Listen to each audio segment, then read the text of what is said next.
Hi there, I'm Alex Gregory, a lecturer in the philosophy department at the University of Southampton.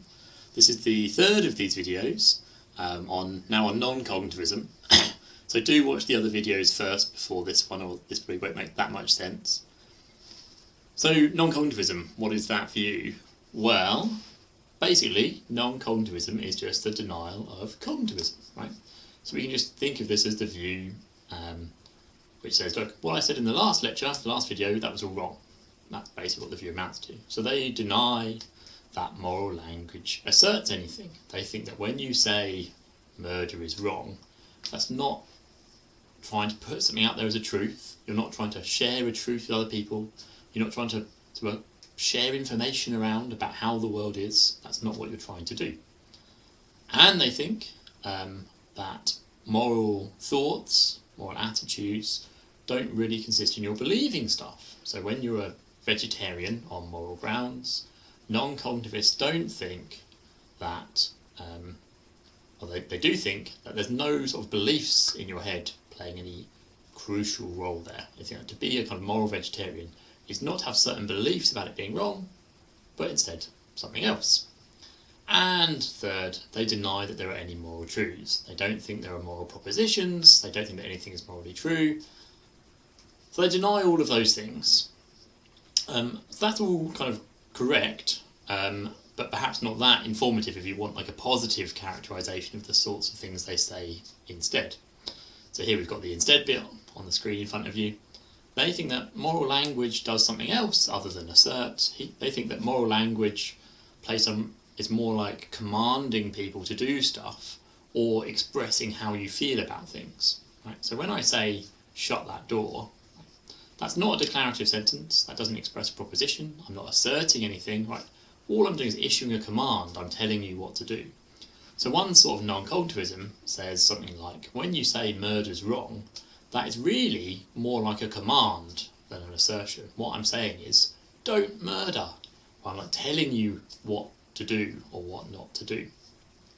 On another kind of non-cognitivism, a sentence like that, again, it's not an assertion, like a cognitivist kind of picture here. Instead, it functions to express how I feel about stuff. So imagine I try some new cocktail, a blue cheese flavoured cocktail, and I go, ugh! Right? That's a kind of way of expressing how I feel about the cocktail. I'm saying, look, this is awful. I'm not sort of asserting that, I'm just expressing how it makes me feel. Another sort of non-cognitivism says that sort of thing about moral language. So they say, when I say murder is wrong, it's more like I'm saying murder, and kind of like, sort of particular tone of voice that just expresses how it makes me kind of cringe and feel bad. So that's the sort of thing that non-cognitivists say about moral language. It doesn't assert, instead it's more like issuing commands or expressing how you feel about stuff, maybe some combination of those things. And similarly, when they talk about what moral thought involves, what it is to have certain things going on inside your head that are kind of moralised, they don't think it's believing the world is a certain way. Instead, it's more like having certain desires or intentions or emotions, right? It's thinking that you're going to act a certain way, like intending to do something or not do it. It's feeling disgusted by certain behaviours or whatever else. So non-cognitivists think that moral language and thought isn't aiming to kind of capture how the world is. Instead, moral language and thought is more like just kind of have the feelings you have, and you kind of make those feelings public. But they're not feelings about the way the world is. They're just like, more like how broccoli makes you feel, where it's just like a particular kind of disgust that you convey. And you're not kind of, when you report that disgust, you're not saying anything about the intrinsic nature of broccoli. It says more about you than it does about the broccoli. Well, that's how non-cognitivists think about moral language, roughly speaking.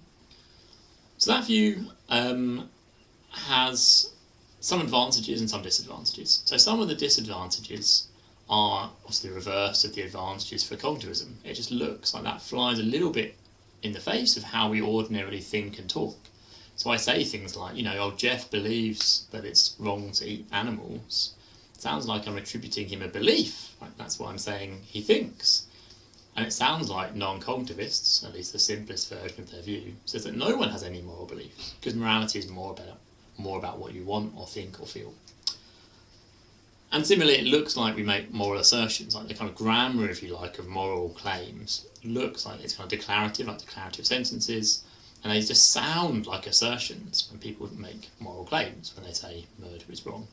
Non-cognitivists have to kind of deny all that, or have to find clever ways to capture all of those facts within their framework on which fundamentally moral thought and language isn't in the business of asserting anything, is not a matter of belief. So the view kind of goes a little bit against ordinary ways of talking and thinking. Maybe that's not so bad. On the plus side, perhaps they avoid some of those problems for cognitivists. So this isn't the error theory. Non-cognitivists think that moral language is perfectly appropriate to use it. It's perfectly kind of legitimate, if you like. It's not all wrong. It's just not even in the business of describing the world. So whereas the error theorist thinks moral language aims to describe the world but is systematically mistaken, the non-cognitivist thinks it doesn't even begin to attempt to describe the world. So it can't kind of be wrong. It's all kind of perfectly fine.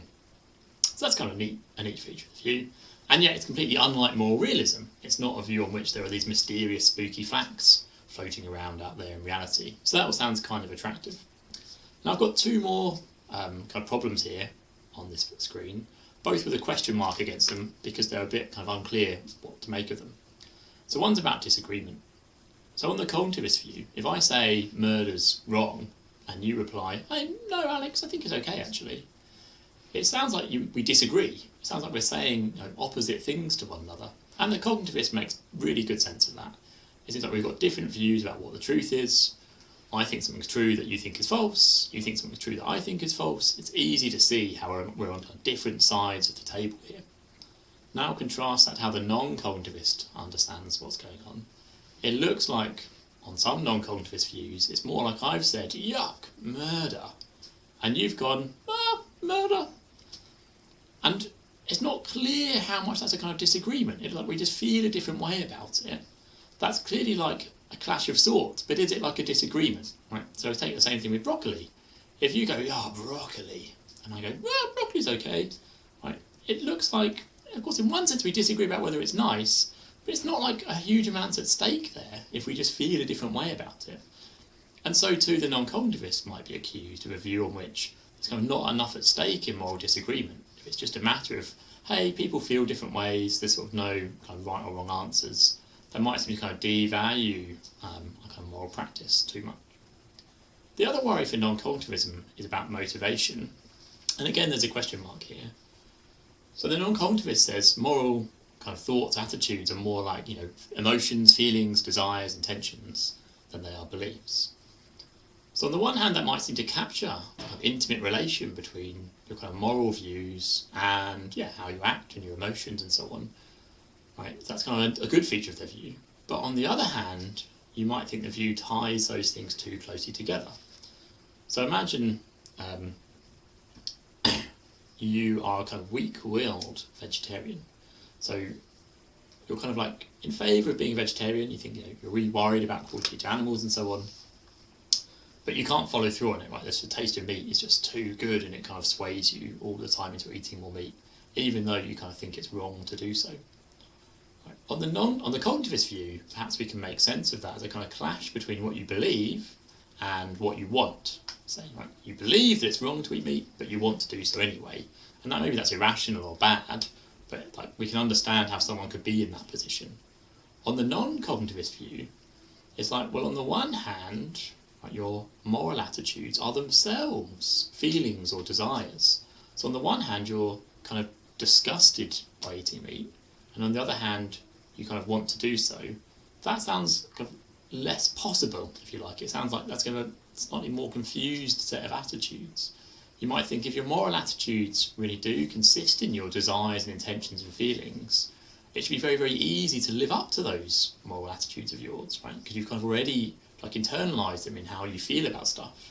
But it doesn't seem like that's always the case. It seems like sometimes there's a kind of clash between your moral attitudes and how you feel, your kind of heart of hearts, if you like. That might be harder for the non-cognitivist to explain. Okay, I'll finish this video here. Hopefully that's been a useful kind of overview of cognitivism and non-cognitivism and some of the background to that debate.